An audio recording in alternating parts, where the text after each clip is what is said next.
नगरपंचायत आणि नगर परिषदेमधल्या अपक्ष उमेदवारांना उद्या चिन्हाचं वाटप होणार आहे। त्यामुळे अपक्षांच्या प्रचाराला अजून सुरुवातच झालेली नाहीये।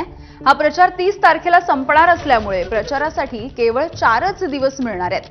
त्यामुळे एकीकडे मान्यताप्राप्त राजकीय पक्षांच्या उमेदवारांनी या प्रचारामध्ये आघाडी घेतलेली आहे आणि त्यांचा झंझावाती प्रचार सुरू आहे। दुसरीकडे अपक्ष उमेदवार चिन्हाच्या प्रतीक्षेत कायम आहेत। इथला आढावा घेतलाय आमच्या प्रतिनिधींनी।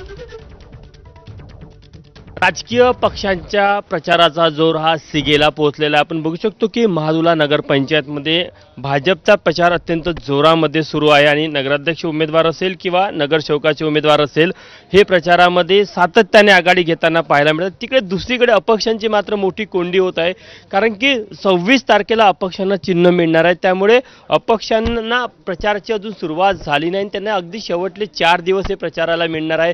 त्याचा फायदा कुठेतरी राजकीय पक्षांनी घेतला आणि आधीच प्रचारामध्ये आघाडी घेतली। त्यामुळे एक निर्णायक आघाडी प्रचारात का होईना राजकीय पक्षांनी घेतली। राजकीय पक्षांचा प्रचार ज्यांच्याकडे चिन्ह आहे म्हणजे मान्यताप्राप्त राजकीय पक्ष ते आपले पॉम्पलेट असेल त्यांचे चिन्ह असेल ते घेऊन लोकांपर्यंत मतदारांसाठी मत मागत आहे। मात्र दुसरीकडे अपक्षांची मात्र प्रचंड कोंडी होताना पाहायला मिळत आहे।